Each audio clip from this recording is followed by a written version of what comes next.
Ok, buenos días. Este es un video para el grupo de pensamiento sistémico de la Universidad de ICESI.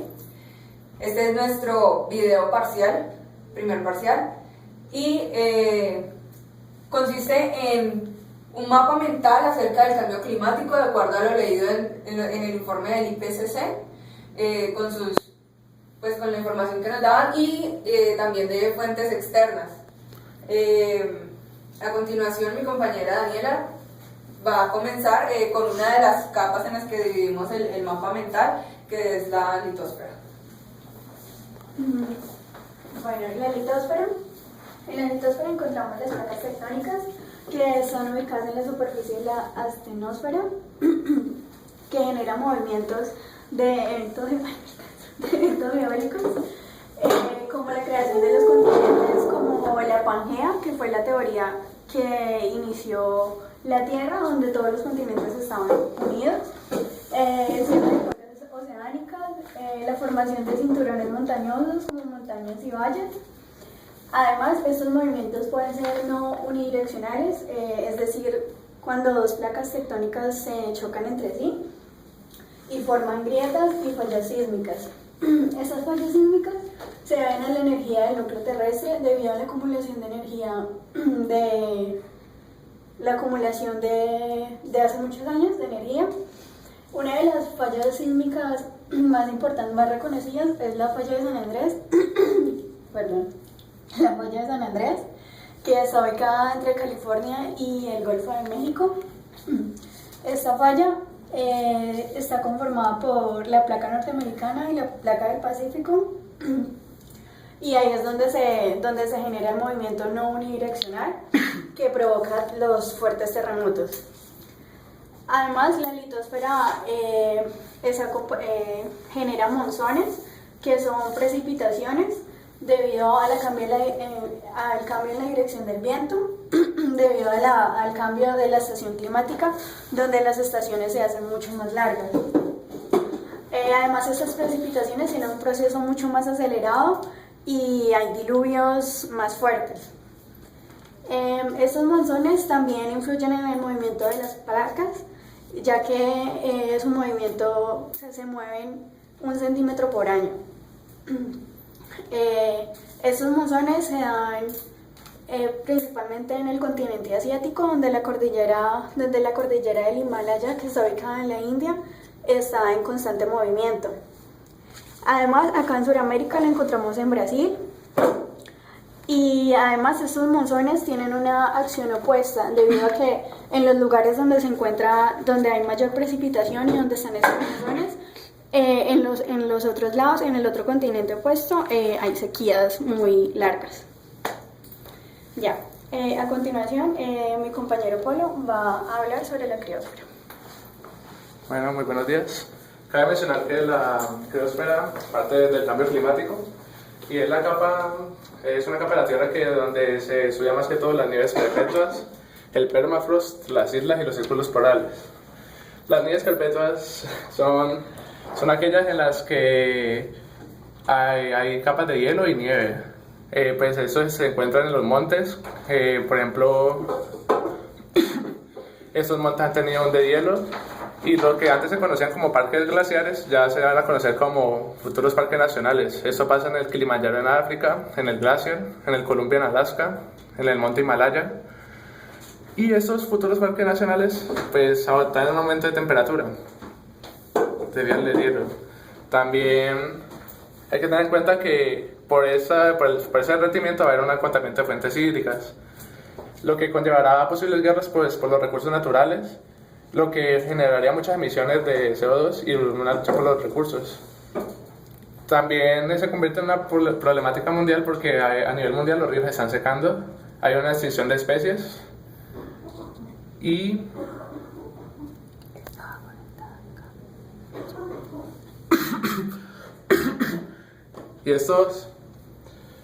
este aumento de temperatura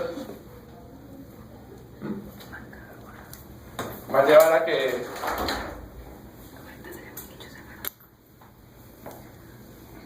a que haya nuevos nichos ecológicos.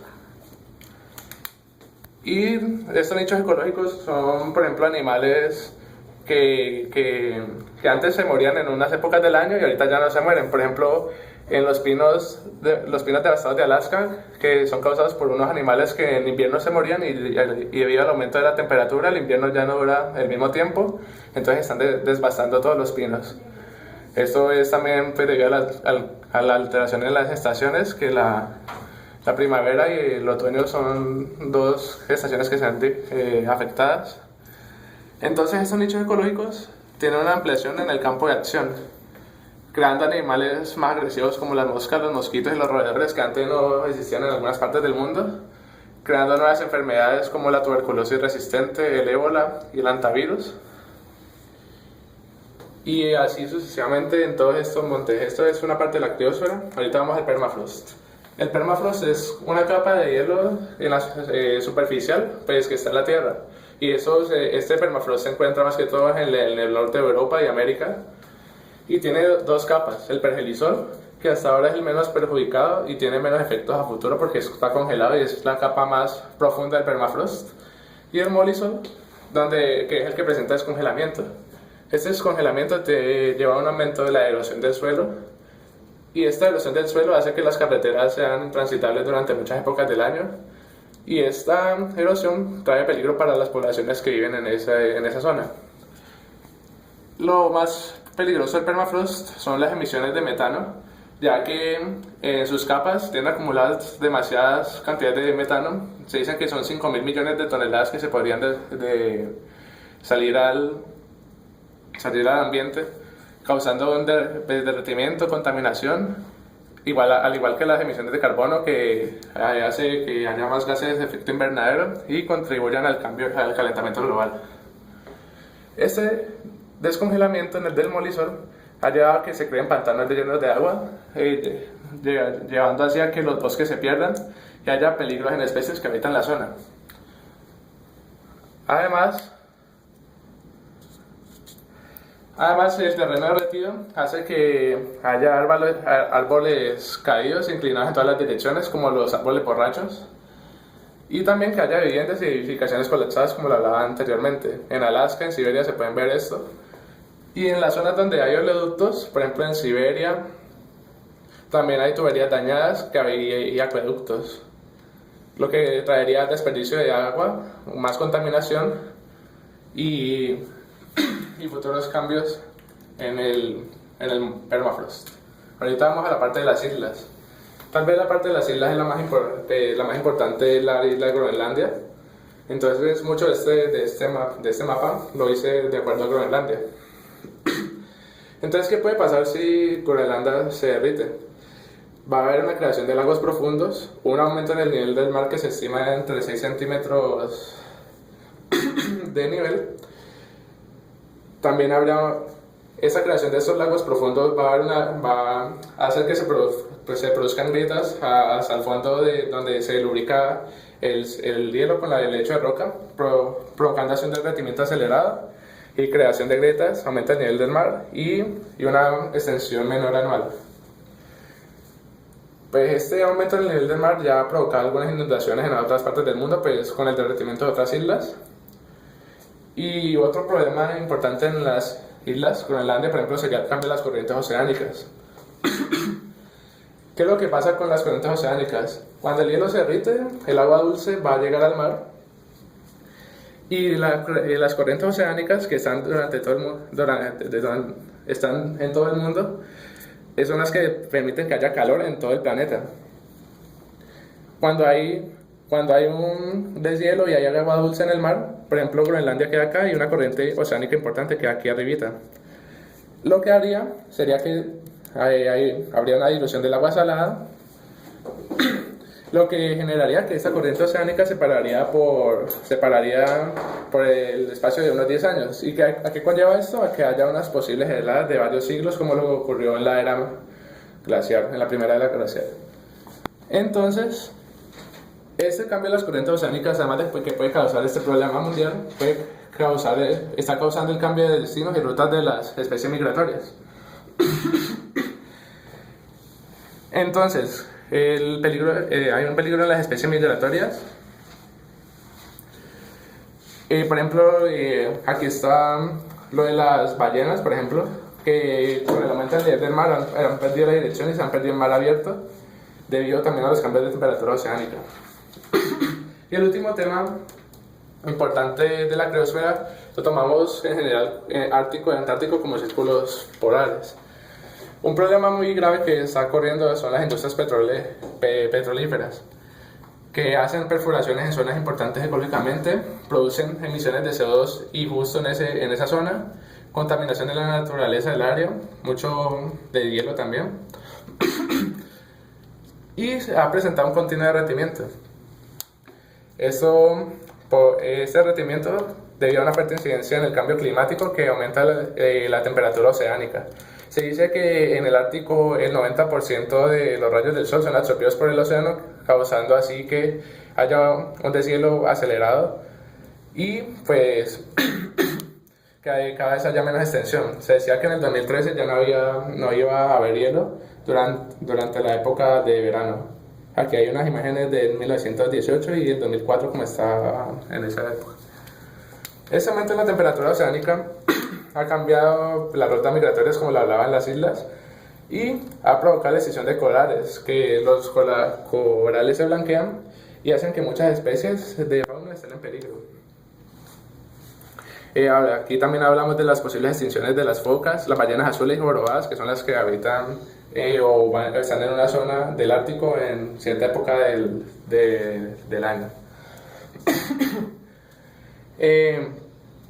Este derretimiento ha causado las fuertes pérdidas de extensión y hay peligro de extinción de especies como la morsa, los pingüinos y los osos polares. Estos últimos se dice que últimamente han tenido que nadar distancias de aproximadamente 120 kilómetros para hallar una superficie sólida y muchos de estos se han muerto, entonces es la especie con más peligro de extinción en este momento. Y el rompimiento de las capas aumenta el nivel del mar y las inundaciones en todo el mundo. Este aumento es sobre el hielo que está pegado a la superficie, entonces no hay problema cuando el hielo es superficial y que se derrite porque normalmente se vuelve a congelar en una época del año. Pero el problema es que se están derritiendo las capas, las que están más profundas en el océano. Entonces eso lo que hace es el aumento del nivel del mar. Y las inundaciones en el mundo también tienen peligro de extinción al tigre de Bengala, que habita en zonas de manglares. Y estas zonas están teniendo un crecimiento de 2 centímetros por año. Entonces se dice que en esos 60 años ya no habrá hábitat para los tigres de Bengala. Ahorita mi compañera Diana va a hablarles de la atmósfera. Ok, dentro de la atmósfera tenemos 4 nodos principales. El primero es un aumento de la temperatura media global, los gases contaminantes que se lanzan a la atmósfera, los fenómenos meteorológicos provocados por todos estos cambios y un daño en la capa de ozono. Empezando por acá por los gases contaminantes, tenemos que tienen dos tipos de orígenes, uno natural y uno artificial. El natural se da, digamos que, por ejemplo, con los volcanes, con emisiones pues, que hace la Tierra de manera natural para generar un calentamiento que haga apta la vida en la Tierra. Entonces, dentro de estos gases tenemos el vapor de agua, que se da por evaporación y lo que hace es aumentar un poco la temperatura. Está el metano, el dióxido de carbono y el óxido nitroso. En el dióxido de carbono, de acuerdo al informe del IPCC, está aumentado un 40% desde el año 2000 al año 2011, al 2005 al 2011.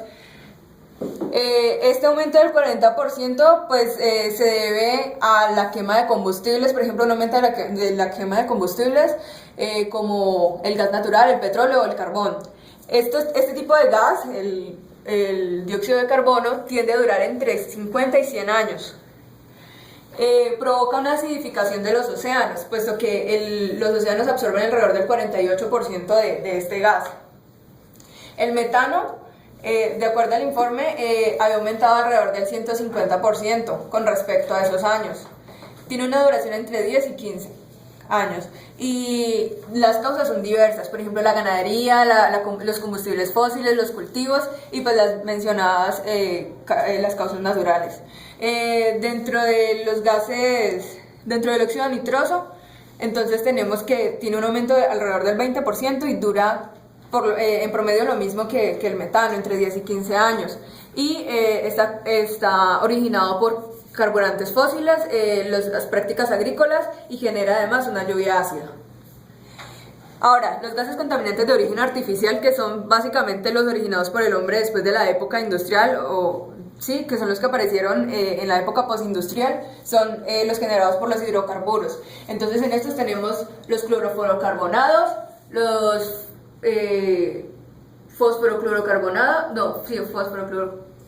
fosforocarbonados, creo, y los hidrofluorocarbonados. Estos hidrofluorocarbonados, entonces tenemos aquí, estuvieron 6, el hexafluoruro de azufre y los aires acondicionados, es decir, estos son generados por estas dos cosas. Estos de acá, los fosfofluorocarbonados, están producidos por la metalurgia en general y principalmente por la fabricación de aluminio. Y los clorofluorocarbonados, que son los más comunes y los más famosos, digamos, que son los generados durante la época de los años 80 y 90 con el boom de los aerosoles, que son los que generan principal daño a la capa de ozono. Sin embargo, hay que resaltar que estos están activos miles de años, y fuera de eso que conforman alrededor del 5% del total de gases contaminantes atmosféricos. Es decir, que aunque su cantidad, su participación en la contaminación no es muy representativa en número, sí lo es en cuanto a duración y en cuanto a daño.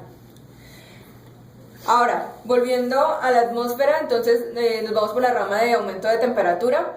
Entonces, este aumento de temperatura pues viene relacionado con los gases contaminantes. Tiene dos causas, unas causas antropogénicas y unas causas naturales. Estas causas naturales se deben básicamente a las erupciones volcánicas, a las emisiones naturales pues, de gases en general de la Tierra y a las variaciones de la radiación solar.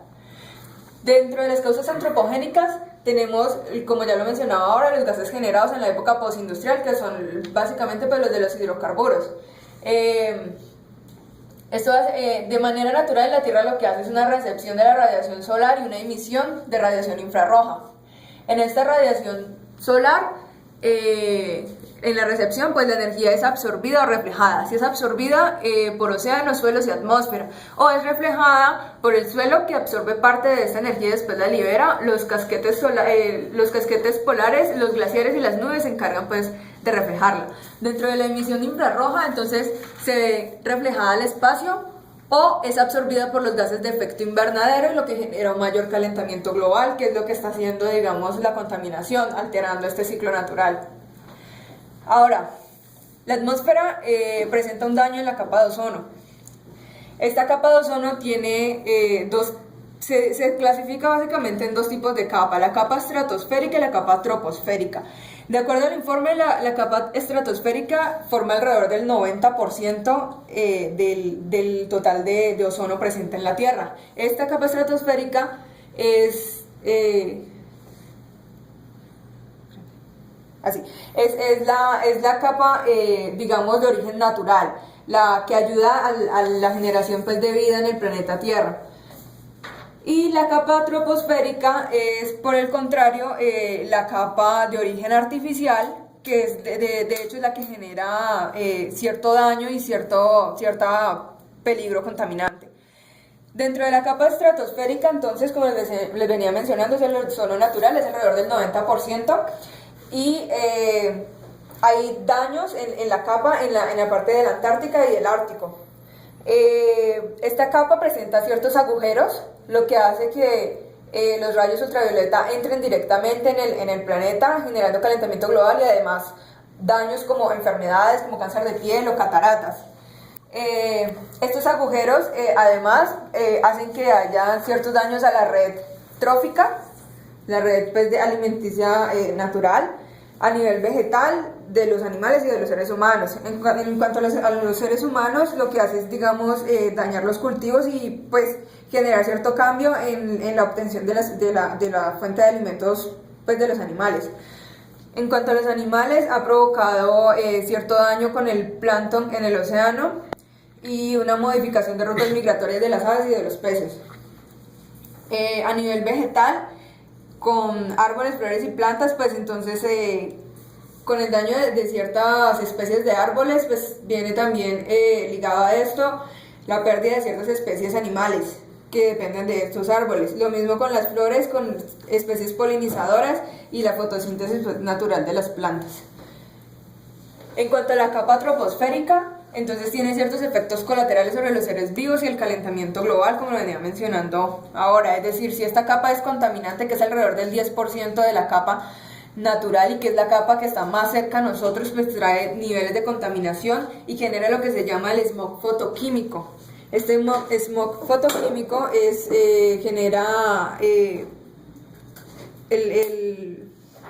contribuye al efecto invernadero y permite los pasos directos de la luz ultravioleta, que es muy dañina.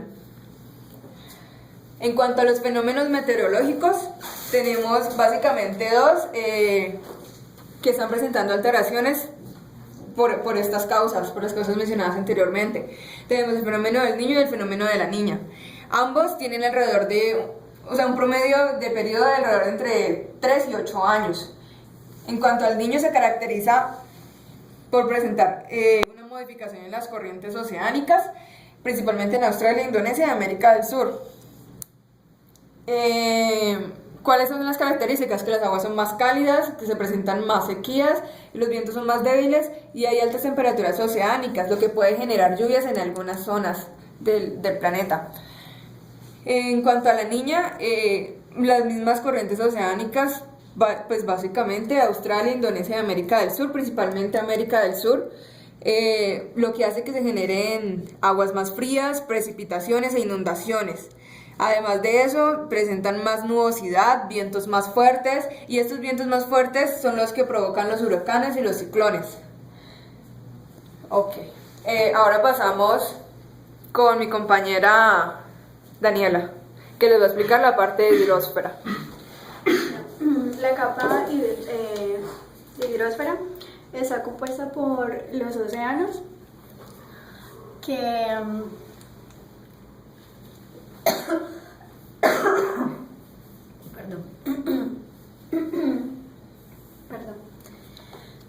estos océanos tienen una temperatura debido a la energía acumulada.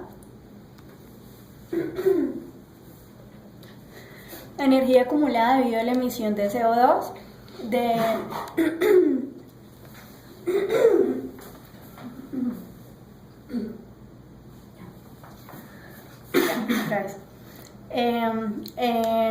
son debido la temperatura aumenta debido a la energía acumulada debido a la emisión de CO2 que ha sido, pues, que se ha acumulado a lo largo de los años y ha generado un aumento en la velocidad del agua, generando así desastres naturales como los ciclones, tsunamis y trombas marinas.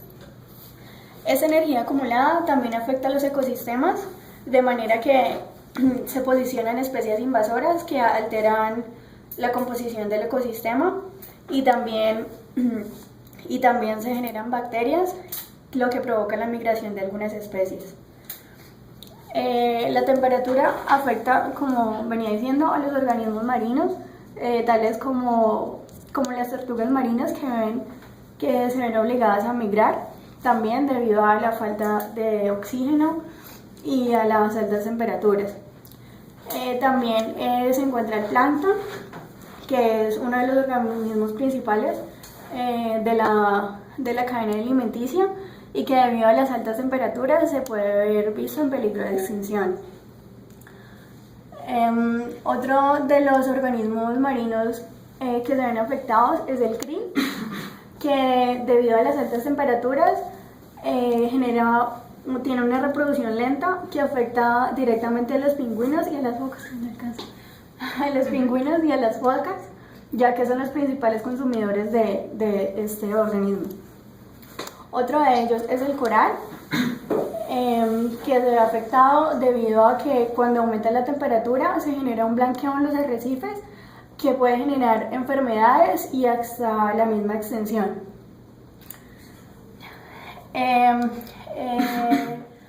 Cuando se genera una alta temperatura debido a la dilatación del mar, se genera también un aumento del mismo, generando así inundaciones de hábitats costeros, es decir, de las casas que se encuentran cerca de la costa.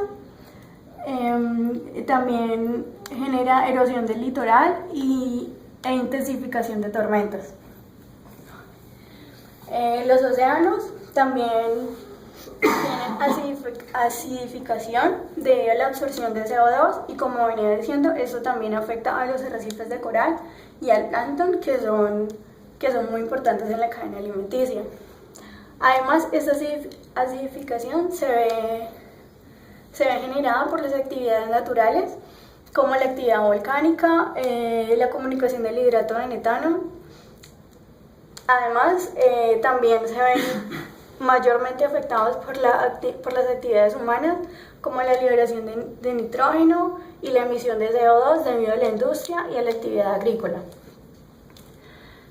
Los océanos están aumentando en su nivel del mar debido a que la masa del agua también aumenta por el deshielo de los glaciares. Estos glaciares, al descongelarse, caen al mar, lo que genera que la masa del agua aumente. Esta masa del agua también se genera, el aumento de la masa del agua se genera por la temperatura, ya que cuando esta se calienta, cuando la temperatura se aumenta, se genera un mayor nivel del mar. Además, el aumento en el nivel del mar genera inundaciones en costas, en regiones y en países completos. Cuando ese nivel del mar aumenta, la velocidad del viento también, lo que genera que el agua tenga más fuerza y provoque esos desastres naturales como las tormentas, los tsunamis y los ciclones. Al verse el mar aumentado, especies marinas como las tortugas marinas también se ven afectadas debido a las zonas limitadas que tienen para poner sus huevos, y muchas veces no los alcanzan a tener. Entonces ahí estamos viendo también parte de una especie en vía de extinción. El siguiente nodo principal son los ríos, que están compuestos por ecosistemas que nos generan servicios ambientales como el alimento, ya que forma su cadena alimenticia, además de ciclos bioquímicos, de biodiversidad con la fauna y la flora marina, también de belleza escénica en los paisajes de los lugares. Además, estos ecosistemas están compuestos por fauna y flora, como plantas acuáticas, crustáceos, moluscos y peces, y también de salmónidos muy importantes en estos ríos, debido a que solo se presentan en aguas dulces y deben estar ubicados en aguas muy bien oxigenadas, como por ejemplo la trucha y el salmón. Estos ecosistemas tienen funciones de regulación, como transporte de nutrientes, que también producen el flujo de agua dulce, asimilación de contaminantes y servicios culturales. Los ecosistemas se ven afectados por el impacto ambiental debido a la crecida de ríos que provocan inundaciones y alteran los ecosistemas. También debido a la evaporación, que genera una escasez de agua que puede llegar a matar a los organismos marinos. Además, la intrusión de agua salina debido a los mares también puede alterar los ecosistemas y destruirlos. Los sedimentos provocados en los ríos, que son las acumulaciones de tierra debido a las actividades como es del monte, la actividad agrícola, la minería y las construcciones debido principalmente a carreteras cerca de los ríos, a viviendas y a fábricas.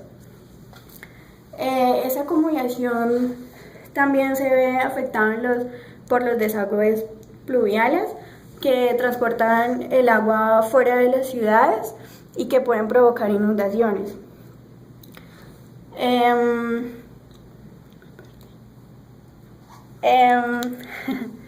La lluvia ácida que afecta a los ríos debido a las emisiones de hidrocarburos fósiles provocados por la electricidad cuando se genera calor, que es principalmente provocado por las fábricas y por la quema de carbón. Asimismo, en los automóviles, para la gasolina y para el diésel. Esta lluvia ácida genera acidez en el agua, que genera la desaparición de la vida animal, como los peces y los crustáceos, además de la vida vegetal.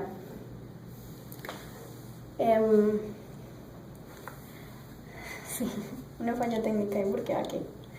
Estos sedimentos contienen pues, la agua contaminada, que es el agua turbia de los ríos. Generan el asfixio de los huevos de las tortugas marinas, que generan también peligro de extinción. Además,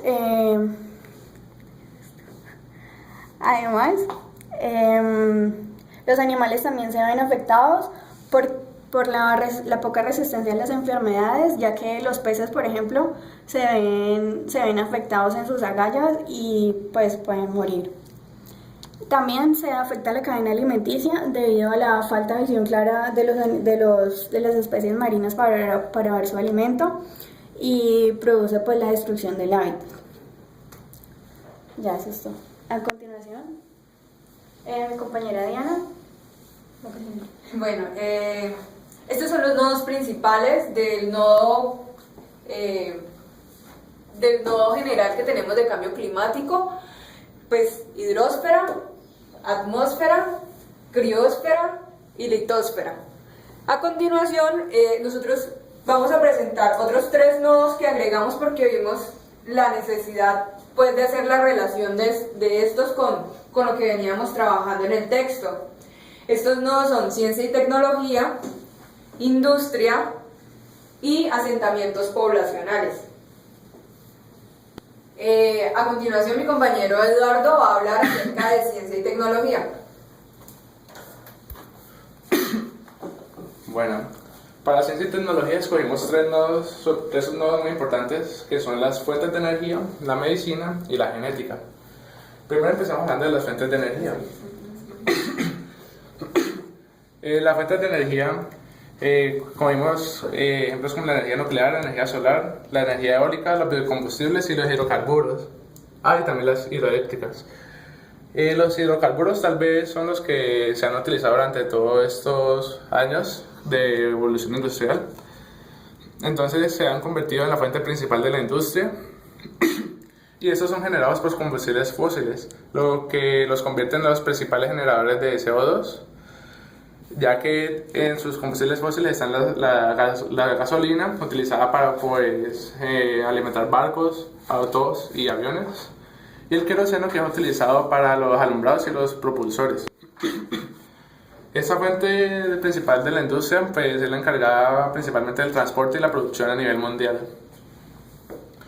Otra fuente de energía son las hidroeléctricas, que es la principal generador de electricidad en muchos países. ¿Por qué se hace eso? Porque ellos aprovechan las fuentes hídricas que tienen, que son los ríos, ya que son una fuente de desarrollo económico y una provisión alternativa de combustibles fósiles para futuros. El problema de las hidroeléctricas es que se han construido sobre ríos, lo que ha provocado erosión del suelo, inundaciones y polvo. Ese polvo hace que haya menor calidad en el agua, y además esa construcción en los ríos hace que haya poca capacidad de desagüe. Hay impactos en la fauna y la flora y hay peor clima. Ya volviendo un poquito aquí, vamos a los biocombustibles, que son como una solución presente y a futuro. Estos biocombustibles están generados por materia orgánica, tales como el maíz, la soja, el girasol. Y en el futuro se piensan que pueden sustituir a los combustibles fósiles utilizando, por ejemplo, el biodiesel y el bioetanol. Un posible problema de los biocombustibles sería la posible deforestación, pues, debido a que son alimentos como el maíz, la soja y el girasol. Ahorita hablamos de otra fuente de energía. Esta pues no se usa tanto, pero es una fuente de energía que puede servir a futuro. Es la energía eólica, generada más que todo en parques eólicos. En Europa las he visto, pero no sé si aquí en América haya. Esos parques eólicos pues, presentan poco porcentaje de la energía mundial, pero son una producción muy limpia y los costos son asequibles pues, a comparación de otras fuentes de energía con las que ahorita voy a hablar. Otra fuente de energía es la energía solar. El principal problema de la energía solar es que hasta ahora es muy costosa. Producir los receptores de energía solar son muy costosos. Una parte importante es que no hacen emisiones de CO2, es una producción limpia, pero como dije, como es tan costosa, presenta el poco porcentaje de la energía mundial. Y otra energía importante es la energía nuclear, generada por plantas nucleares. Estas plantas nucleares tienen producción limpia, pero se tienen que tener altos niveles de seguridad, pues ya lo han visto en desastres como Chernobyl y el de Fukushima actualmente, donde se ha generado un problema ambiental gigante por los desastres que han habido. El problema es que estas fuentes de energía nuclear también pueden producir bombas nucleares. Lo que se utiliza para la guerra puede causar muertes, desertización, suelos improductivos y una destrucción del medio ambiente. En la parte de medicina, ciencia y tecnología se han visto curas de enfermedades, pero a la vez han aparecido nuevas enfermedades. Esta cura de enfermedades ha traído una sobrepoblación. Esa sobrepoblación pues, ha afectado el sistema productivo, haciendo que se haya sobreproducción. El problema es que los recursos están mal repartidos, habiendo comida desperdiciada y a la vez hambrunas en otras partes del mundo. Esto más que todo pasa como, digamos, África, Europa, ya te podríamos decir así. Esta sobrepoblación ha producido pues, que haya menos recursos naturales,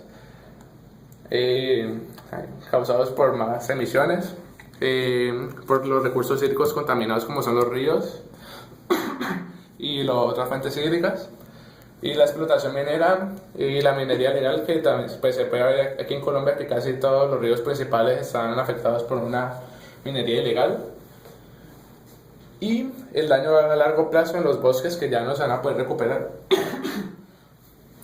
Esa sobrepoblación hace que haya agotamiento de recursos naturales, haya más agua, pues porque necesita más agua, necesitamos más terrenos para construir viviendas y para producir cultivos, y necesitamos más fuentes de transporte. Sobre las nuevas enfermedades están las epidemias, como lo han sido la peste negra, la gripe aviar y la gripe porcina, y los virus más resistentes, que mutan genéticamente, ellos mutan naturalmente, pero también a causa de los cambios genéticos en otro tipo de plantas, en las transgénicas, también se han creado virus más resistentes, lo que hace que haya multiplicación mundial y una destrucción del organismo al que atacan. Se ha visto que últimamente se podría modificar los virus para crear curas en el cáncer y la gripe. Eso lo veía en un informe de National Geographic. Y vamos al último nodo, que es la genética. En la genética cogimos dos nodos importantes, que son los cultivos transgénicos y la modificación y combinación de genes animales. En la modificación y combinación de genes animales cogimos ejemplos como las vacas y toros Belgian Blue y los salmones genéticamente modificados. Estos últimos ya se declararon aptos para el consumo humano y prontamente pues ya pasarán a las cadenas de producción. Esto trae que baje el precio del salmón, haya un cambio en las dietas alimenticias, ya que se va a tender a comer más salmón, y además no tienen impacto significativo sobre el medio ambiente, ya que estos salmones genéticamente modificados van a ser infértiles, cosa que si se salen para el océano abierto no van a contaminar el ambiente, y hay un crecimiento acelerado. Se dice que un salmón genéticamente modificado crece en la mitad del tiempo que crece uno normal, lo que genera mayor producción de carne. Otros animales genéticamente modificados son los toros Belgian Blue, que son combinaciones de 3 razas de toros europeas.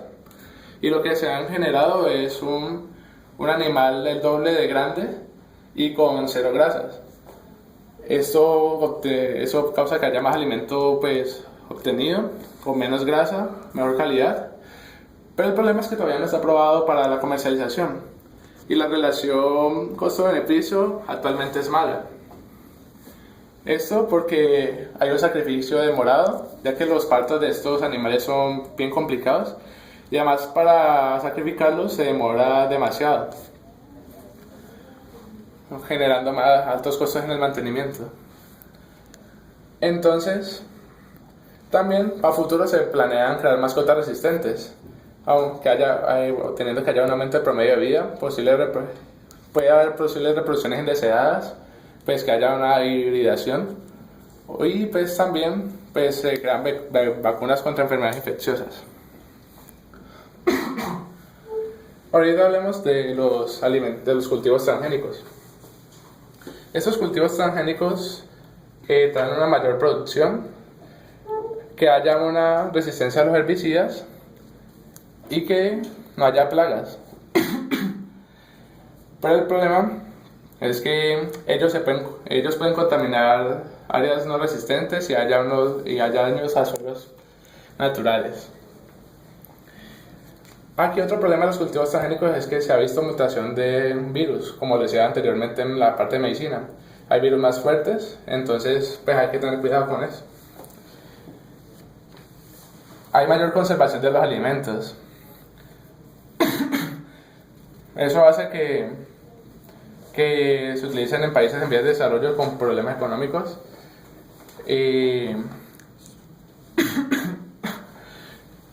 Pues, ayudando al desempleo y a la pobreza.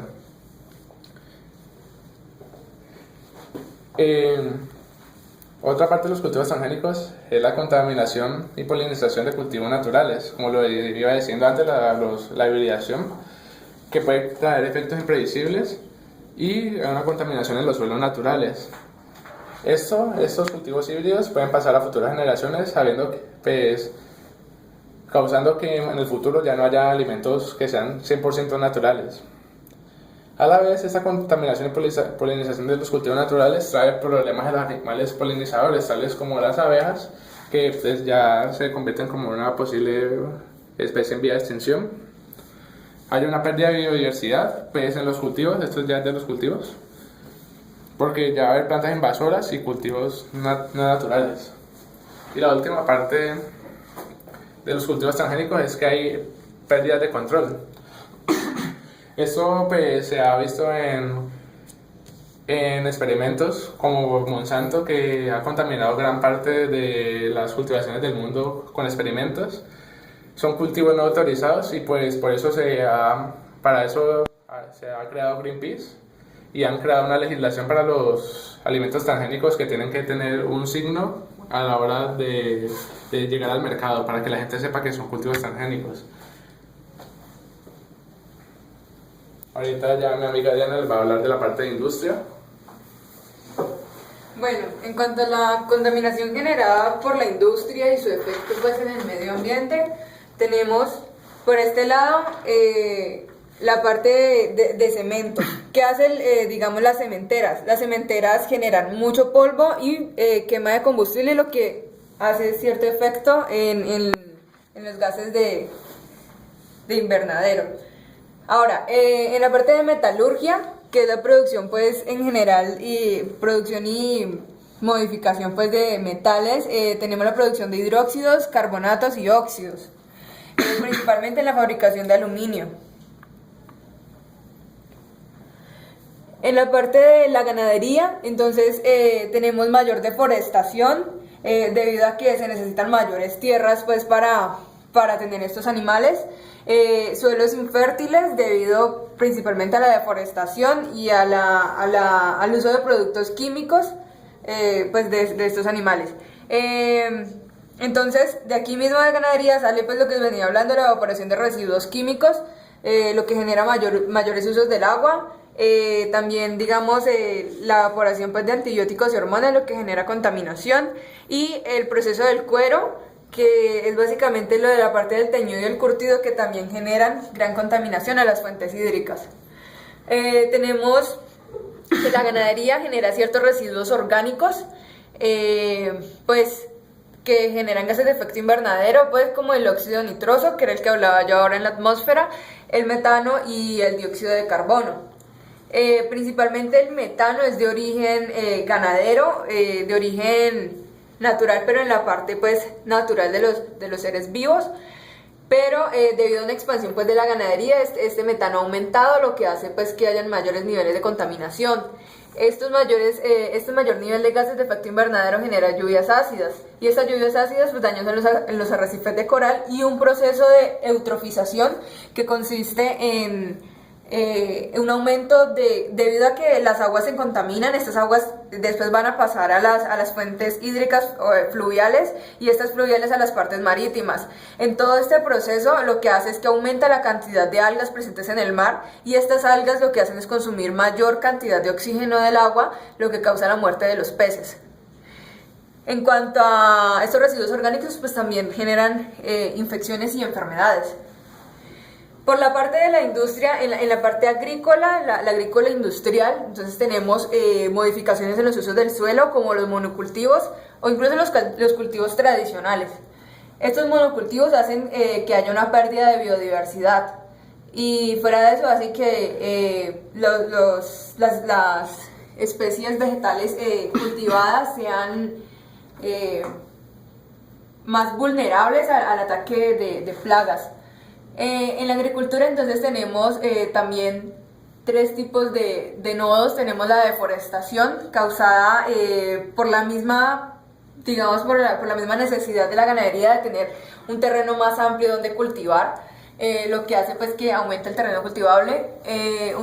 La producción, últimamente la agricultura también le está apostando mucho en la parte de la caña de azúcar a la producción de alcohol carburante a partir pues de la misma caña. Este alcohol carburante se utiliza en la gasolina para, digamos, suavizarla un poco y disminuir los niveles de contaminación generada por la combustión de la misma, pero a su vez genera también un subproducto muy contaminante en la parte hídrica, que se llaman las vinazas.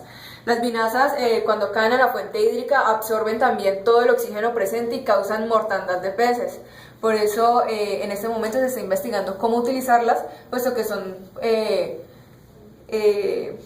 compuestos pues orgánicos que se pueden utilizar, digamos, como fertilizantes u otras cosas.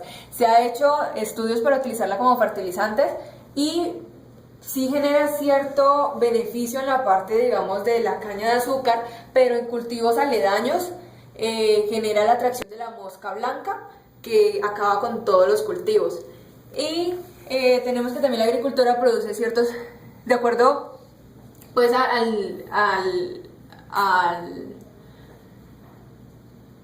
la utilización de fertilizantes y otros productos químicos, genera contaminación con herbicidas, el uso del glifosato, los fertilizantes fosfatados, los nitrogenados, los fungicidas, los insecticidas, pues que causan mucha contaminación a nivel atmosférico y en general pues de los suelos y de las fuentes hídricas.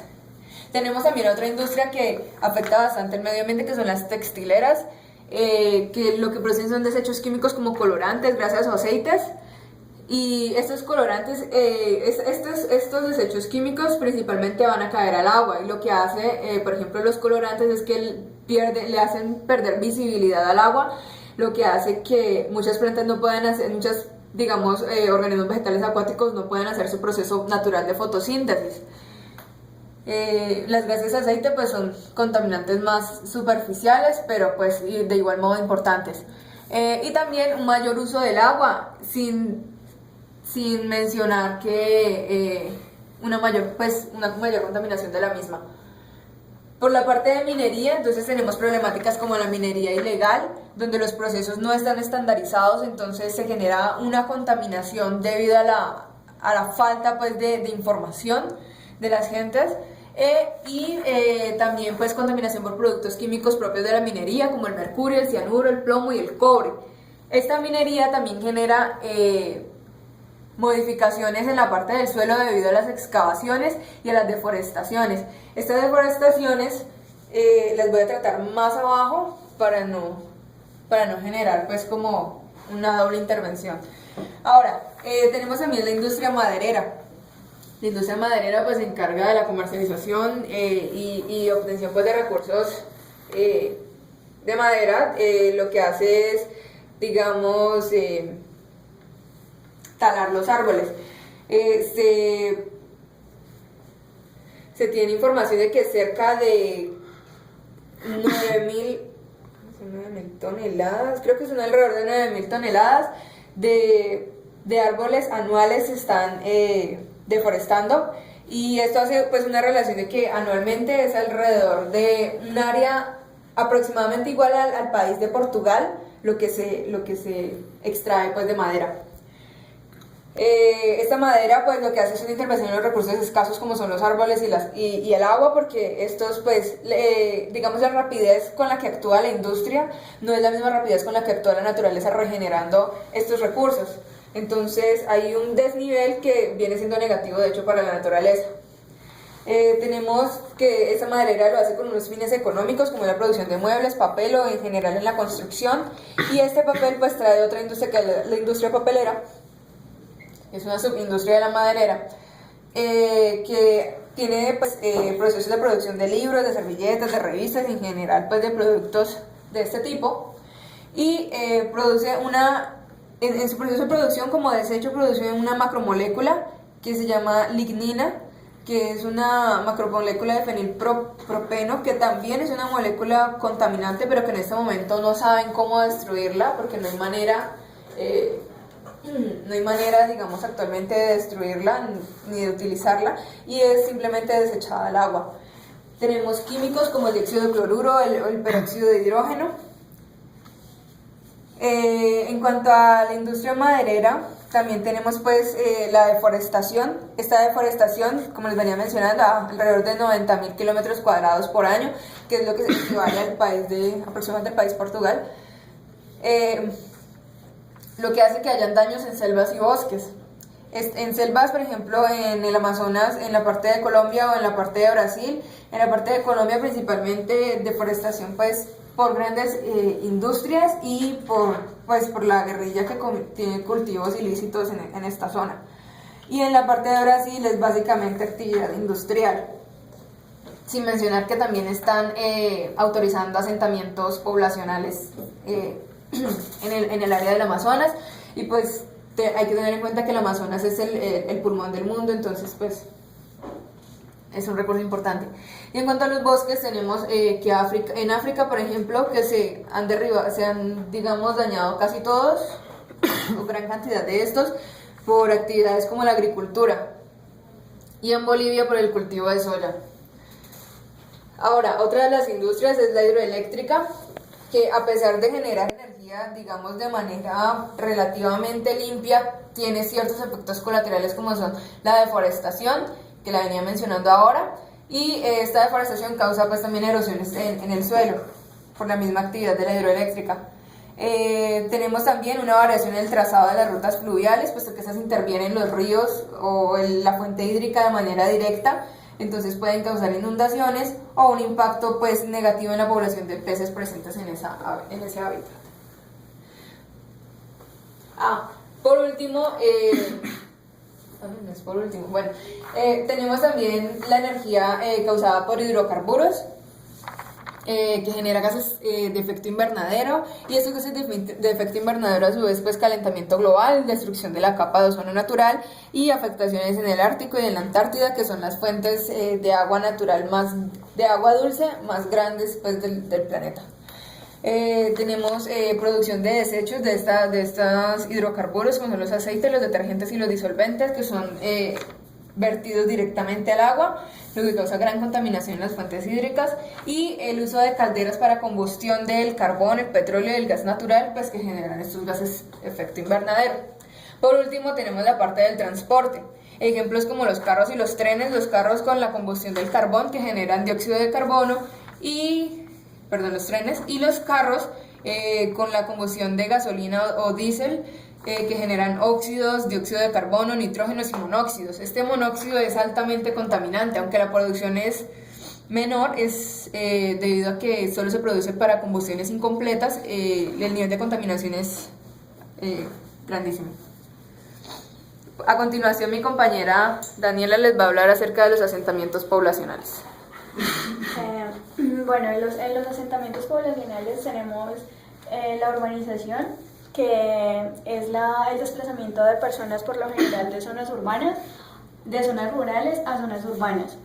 Hay que tener en cuenta que los niveles de pobreza en los que se pueden encontrar estas personas, debido a la desigualdad de género, donde pretenden por lo general las mujeres llegar a estas ciudades donde se les respete el derecho como mujer, además de la educación, donde las personas desean llegar a obtener un nivel más alto, asimismo los recursos económicos, en los que es una de las cosas principales. Las personas se ven obligadas a desplazarse a otros lugares, ya que pues no tienen el sustento necesario. Y además de la cultura, donde vemos la forma de pensar de algunas personas que desean pues trasladarse a estas urbanizaciones. Además, tenemos que la urbanización también se debe al crecimiento demográfico, donde cada persona llega con unas necesidades básicas, como por ejemplo tener una casa, que influye también en la demanda de construcciones, donde es necesario tener dinero, donde se van a explotar los recursos naturales, tales como el agua y como la energía, donde los árboles se ven afectados debido a la tala de estos, y donde las casas van a ser construidas en los terrenos naturales. Además, tenemos la comida, donde se va a explotar la ganadería, la agricultura y la pesquería y la pesca. En necesidades básicas también tenemos el trabajo, donde se ve aumentado el uso de la energía, en la creación de nuevas fábricas para establecer trabajos para estas nuevas personas, y donde también se ve afectada la temperatura global debido al aumento de esta en la atmósfera. En el crecimiento demográfico, el transporte también se ve afectado debido a que es necesario la modificación o la creación de nuevas carreteras, donde se modificará la infraestructura y se generará semaforización. Además, se modificará o se implementarán nuevos sistemas de transporte público, donde se usa uso de combustibles fósiles que generan gases de efecto invernadero que afectan el cambio climático. Otro de los nodos son los acuerdos internacionales que se han establecido debido a los asentamientos poblacionales para poderlos regular la contaminación de los mismos. Uno de esos es el Protocolo de Kioto, que pretende generar conciencia pública.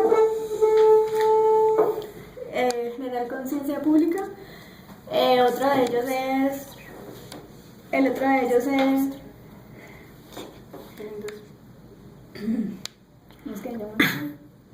la Comisión de las...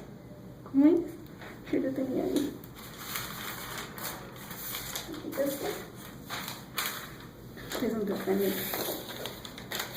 Bueno, esa es la Comisión de las Naciones Unidas del Cambio Climático, que pretende disminuir las interferencias antropógenas pues debido a la actividad humana.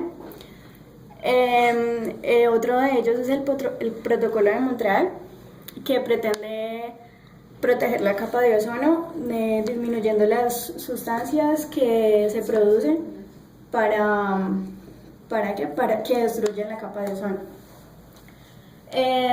Es necesario, se han establecido también condiciones en las ciudades, como por ejemplo en la infraestructura, debido a que debe tener un diseño arquitectónico, ya que si hay zonas cálidas es necesario tener espacios abiertos y ventanas estratégicas para no utilizar los aires acondicionados que afectan al medio ambiente.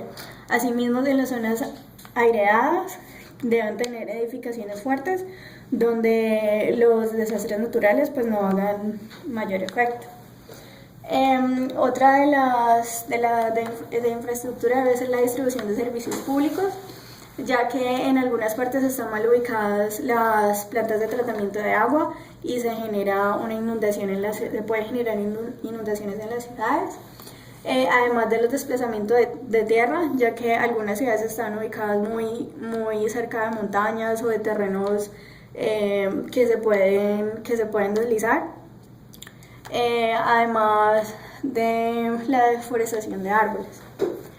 Otra de las condiciones debe ser el desarrollo en la economía, ya que deben estar preparados para asumir las consecuencias del cambio climático, además del desarrollo político y de la sociedad, donde ésta debe estar consciente de los daños que causa al medio ambiente y tratar de disminuir sus emisiones